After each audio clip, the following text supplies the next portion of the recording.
आओ भाई एक और क्वेश्चन करते हैं, बहुत अच्छा क्वेश्चन है। क्वेश्चन में बोल रहा है कि एनर्जी है ई, मोमेंटम को रिप्रेजेंट किया जा रहा है पी से, और मास को रिप्रेजेंट किया जा रहा है एम से, किसके लिए? एक मूविंग बॉडी के लिए।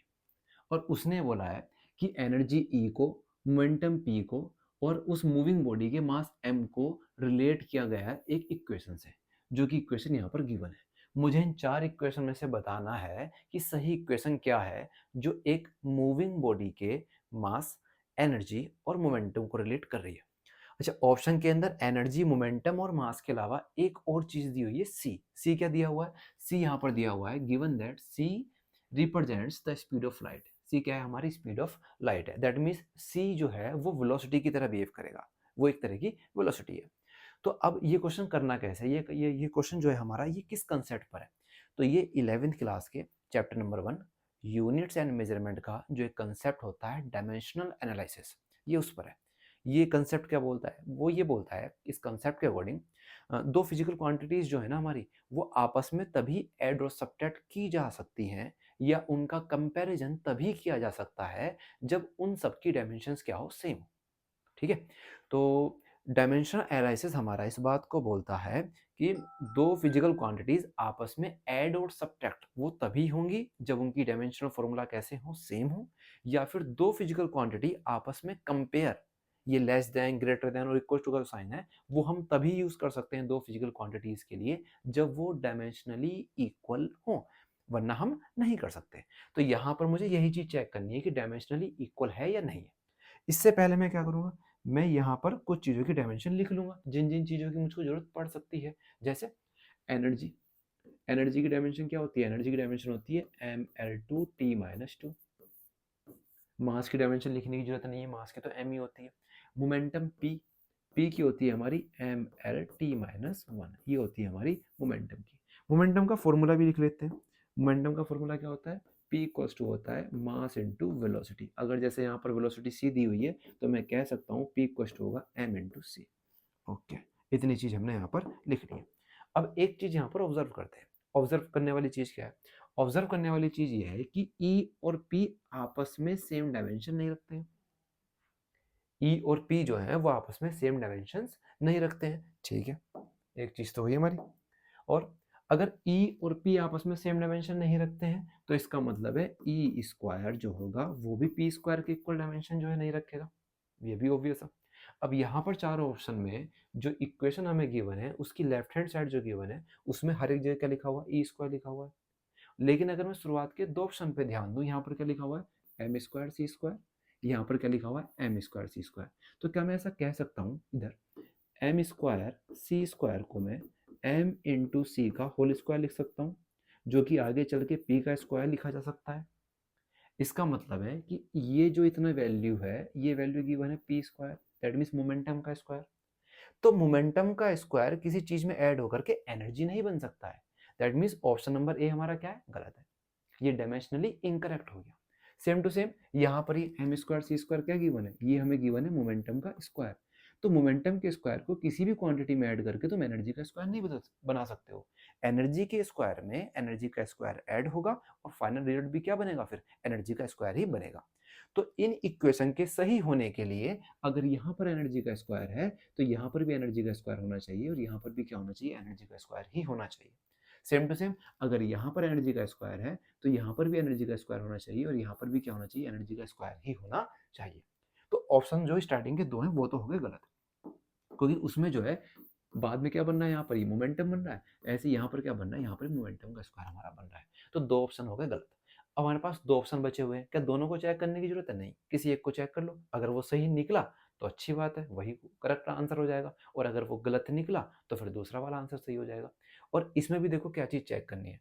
अगर तुम थोड़ा गौर से देखो तो एम स्क्वायर सी स्क्वायर, यहाँ एम स्क्वायर सी की टू पावर 4 ये यहाँ पर भी दिया हुआ है, और M square C to power 4 यहाँ पर भी दिया हुआ है।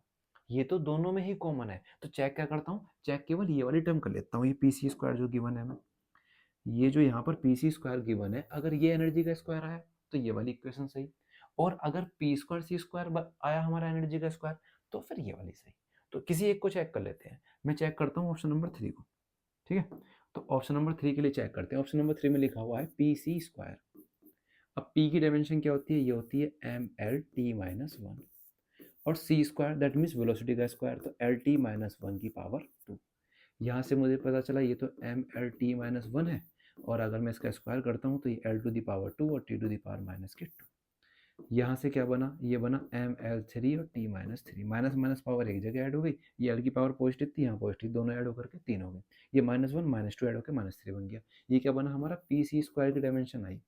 क्या ये एनर्जी के स्क्वायर की डायमेंशन के इक्वल है? ये एनर्जी की डायमेंशन थी ml2t-2। अगर मैं इसका स्क्वायर करूंगा तो क्या ये वाली वैल्यू आ जाएगी? नहीं आएगी, बिल्कुल भी। क्यों नहीं आएगी? क्योंकि मास की वैल्यू कितनी हो जाएगी वहां पर, मास की पावर 2।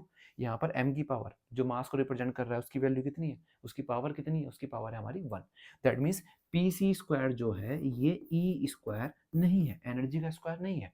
और अगर ये एनर्जी का स्क्वायर नहीं है इसका मतलब ये ऑप्शन भी सही नहीं है, क्योंकि एनर्जी का स्क्वायर मिलने के लिए एनर्जी के स्क्वायर में एनर्जी का स्क्वायर ही ऐड करना पड़ेगा, तभी हमें स्क्वायर मिलेगा। तो अगर ये एनर्जी नहीं है तो ये भी क्या हो गया हमारा, गलत हो गया। तो पहले ऑप्शन में M square C square P square बन रहा था, इस वजह से वो गलत था। दूसरे ऑप्शन में M square C square same P square बन रहा था, इस वजह से गलत था। इसमें पी सी स्क्वायर जो है वो स्क्वायर के इक्वल नहीं आता है डायमेंशनली, तो इस वजह से ये गलत है। तो अब हमारा एक ही ऑप्शन बचा हुआ है जो कि हमारा ऑप्शन नंबर 4 है, और इसमें क्या दिया हुआ है हमारा E square equal to P square C square plus M square C to the power 4। तो वो जो रिलेशन उसने पूछा था उसका जो करेक्ट आंसर है हमारा वो कौन सा हो गया, वो हो गया हमारा ऑप्शन नंबर 4। अब मैं इसको एक बार सोल्व करके और बता देता हूँ ऑप्शन नंबर 4 को ही, इसको मैं बिठा देता हूँ। ऑप्शन नंबर 4 सोल्व कर लेते हैं पूरा डायमेंशनली। तो ऑप्शन नंबर 4 हमारा लिखा हुआ है E square equals to P square C square plus M square C to the power 4, ये लिखा हुआ है।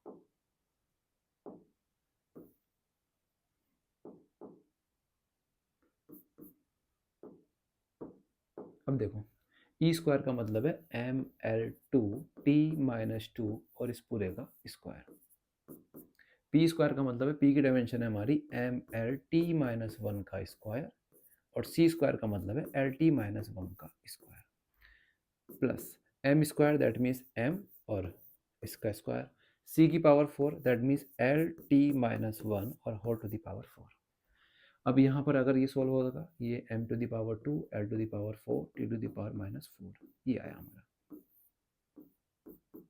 इस तरफ क्या आएगा, इस तरफ देखो, ये पहले नॉर्मली सोल्व कर लेते हैं। ये आया हमारा m to the power 2 l to the power 2 और t टू द पावर -2। ये ब्रैकेट क्या बना, ये बना हमारा l to the power 2 t to the power -2। यहाँ क्या बन रहा है, यहाँ बन रहा है m टू द पावर 2 पहला वाला ब्रैकेट, और ये वाला ब्रैकेट क्या बनेगा, ये बनेगा l to the power 4 t to the power -4। अब इधर तो ये पूरी पूरी वैल्यू है M square L to the power 4 T to the power -4। इस तरफ क्या है, देखो m टू द पावर 2 इन दोनों जब मल्टीप्लाई होगी तो m टू द पावर 2 तो ऐसे ही रहा, यहाँ l to the power 2 l to the power 2 l to the power कितना हो गया, 4 हो गया हमारा। ये टी टू द पावर -2 कितना हुआ हमारा, -4। तो ये बन गया हमारा सेम एनर्जी का, प्लस यहाँ पर देखो ये दोनों की मल्टीप्लाई होगी तो M square L to the power 4 T to the power -4, ये भी क्या बन गया हमारा एनर्जी का स्क्वायर। तो ये जो हमारी इक्वेशन बनी, ये वाली इधर वाली, ये जो वैल्यू आई हमारी डायमेंशनली, ये एनर्जी के स्क्वायर की है ही, ये भी एनर्जी के स्क्वायर की आ रही है, ये भी एनर्जी के स्क्वायर की आ रही है। तो लेफ्ट हैंड साइड और राइट हैंड साइड डायमेंशनली क्या हो गए हमारे, इक्वेट हो गए। और ये कंसेप्ट अगर मैं एक्चुअल में इसका पूरा प्रॉपर नाम बताऊं तो इसको हम बोलते हैं होमोजेनिटी ऑफ डायमेंशंस, या डायमेंशंस की होमोजेनिटी का कंसेप्ट। ठीक है, तो ये एक क्वेश्चन था हमारा, ज़्यादा भारी क्वेश्चन नहीं था, हालांकि एक्सप्लेनेशन जो है वो मैंने काफ़ी अच्छे से दी है, काफ़ी बड़ी एक्सप्लेनेशन दी है कि कैसे हम ऑप्शन से एलिमिनेट करेंगे क्वेश्चन को, और बाद में ये मैंने सोल्व भी करके बता दिया कि अगर मुझे डायरेक्ट फोर्थ ऑप्शन सोल्व करना पड़े तो मैं कैसे करूँगा। आज के लिए हम इस वीडियो के अंदर इतना ही रखते हैं, फिर मिलेंगे एक नई वीडियो के अंदर एक नए क्वेश्चन के साथ। तब तक के लिए टाटा बाय बाय।